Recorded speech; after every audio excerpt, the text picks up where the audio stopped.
Olá pessoal, hoje eu vou conversar um pouquinho com vocês sobre as drogas ilícitas em tratamentos médicos. Bom, como todo mundo sabe, droga pode ser dita em diferentes contextos de utilizada, né? O principal deles, acredito eu, são os medicamentos que tratam doenças ou problemas de saúde que a gente apresente. Mas hoje eu vou falar um pouquinho sobre as drogas de abuso, que são aquelas onde causam malefícios para o organismo quando ingeridas, tendo efeitos psicoativos. Bom, a OMS diz que droga é qualquer substância que, introduzida no organismo, interfere em seu funcionamento, ou seja, causa prejuízo. No Brasil, a gente tem a Lei nº 11.343, de 2006, que regulamenta o Sistema Nacional de Políticas Públicas sobre Drogas, o SISNAD. Eu vou falar bastante sobre ele aqui. E no seu primeiro artigo, ele diz que droga é qualquer substância ou produto capaz de causar dependência. Ou seja, droga de abuso é uma substância que, quando ingerida, provoca efeitos psicoativos, ou seja, age no sistema nervoso, deprimindo ou excitando, vamos dizer assim, acelerando o funcionamento do cérebro, de maneira geral. Então, e é capaz de produzir dependência. Bom, vamos dizer alguns exemplos de drogas.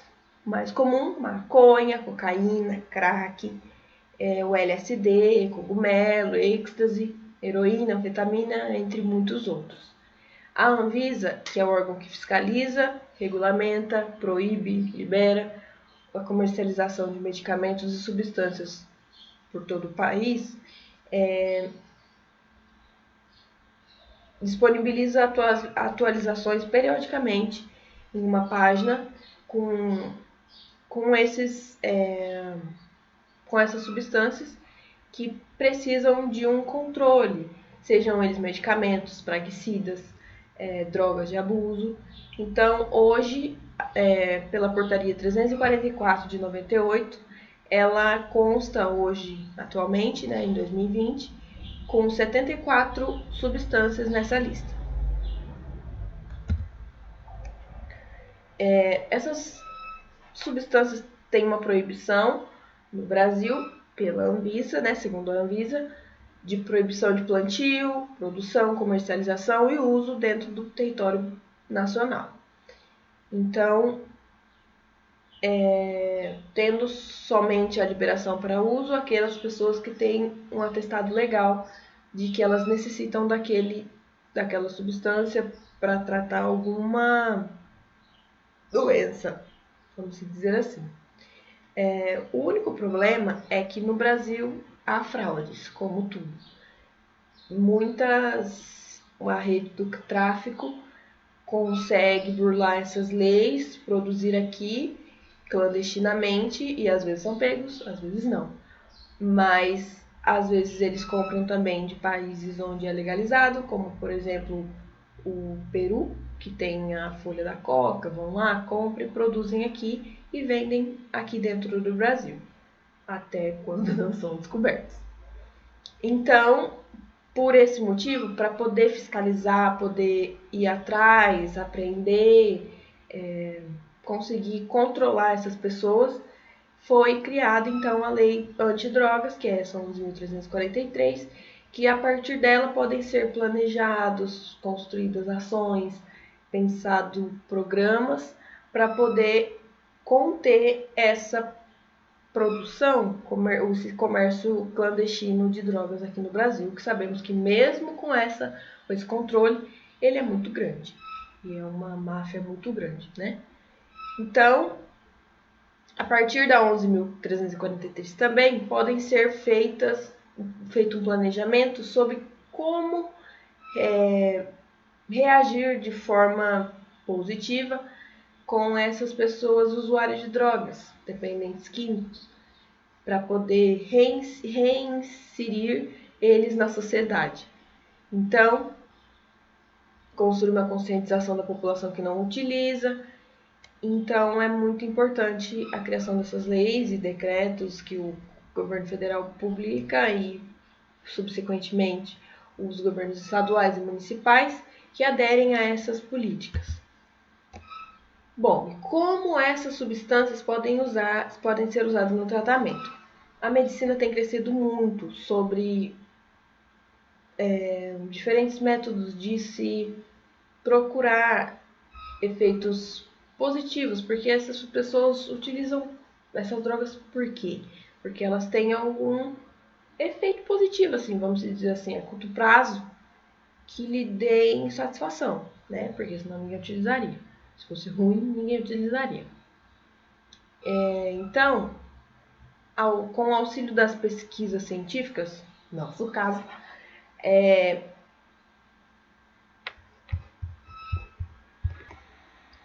podem ser feitas provas, pesquisas, primordialmente em pesquisas de base, né, para ver se tem mesmo, pesquisar se tem algum efeito positivo nessa droga, alguma substância, alguma partícula, alguma molécula dela que possa ser utilizada na terapêutica de algumas outras doenças, como câncer, como esclerose múltipla, a AIDS às vezes é utilizada.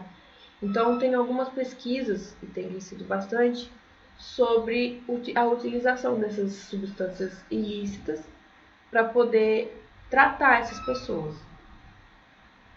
Então, a lei do CISNAD, ela autoriza, quando comprovada a necessidade dessas substâncias em alguns tratamentos medicinais,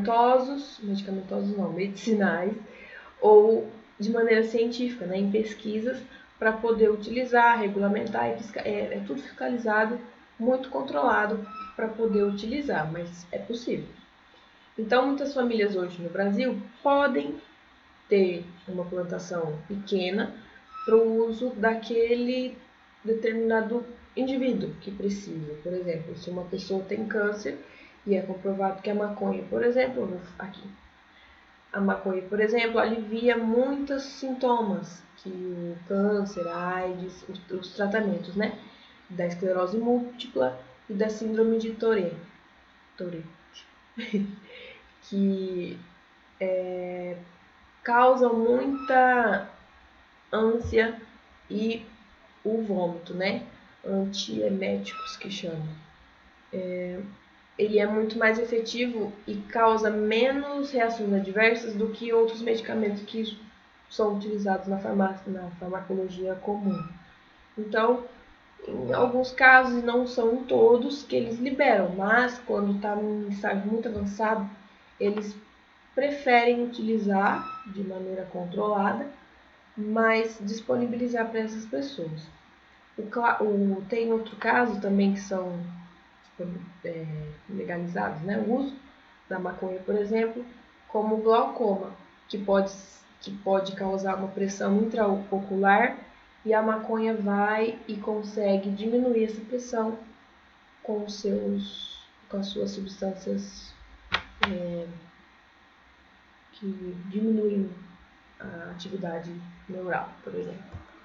Então ela diminui, então ela é positiva, muito melhor do que outros medicamentos que podem ser utilizados. Eu não sei fazer isso, pessoal. Desculpa. Aí. Sai. Aí vem a polêmica. Essas pessoas não estão suscetíveis à dependência? Sim, estão. Porém, como a gente estudou bastante toxicologia, tem um monitoramento terapêutico. Ou seja, essas pessoas que são legalizadas para poder utilizar essas substâncias, elas têm que ter um acompanhamento periódico e multiprofissional para poder avaliar se essa pessoa não está tendo algum efeito negativo ou não está começando a causar alguma dependência dessa substância, que daí, se for comprovada, ela tem que ser trocada ou suspender o uso. E aí a pessoa tem que ser tratada pela abstinência, porque a gente sabe que a dependência, quando tira, causa abstinência. Seja ela em qualquer droga possível, por exemplo, o açúcar, a gente tirar repentinamente, se a gente é acostumado a comer e ama, a gente fica em um período de abstinência. Então, quando assim, ela está suscetível à dependência? Sim e não. Sim, se você for pensar que essas drogas ao longo do período, assim, podem causar uma dependência. Mas não porque teoricamente, para essas pessoas serem acompanhadas. Então, sim e não. Elas são e não são. São pela substância, não são pelo acompanhamento que elas devem ter, que vai diminuir o risco de haver a dependência. Bom, o governo federal disponibilizou no Diário Oficial um decreto número 9.761, em abril de 2019, que faz referência à Lei 11.343, mas que diz outras coisas. Reforça bastante sobre a conscientização da população. Lá fala que de 2006 a 2012 houve uma ligera diminuição na porcentagem de pessoas que são usuários do tabaco, do cigarro, que é uma droga lícita, legalizada dentro do Brasil, mas que lá diz que foram feitos alguns estudos e que dizem que a pessoa que é usuária dessas substâncias lícitas parece que abre o caminho para poder ir atrás das substâncias ilícitas, e a gente sabe que isso é verdade, né? Uma pessoa que está lá, não é via de regra, mas é possível, muito mais possível de alguém que nunca usou nada, por exemplo, que não fuma, não é assíduo de beber, então é muito mais difícil dessa pessoa desenvolver um uso de substâncias ilícitas, dela ir atrás de substâncias ilícitas, a maconha, da cocaína, do crack, das balinhas, de tudo.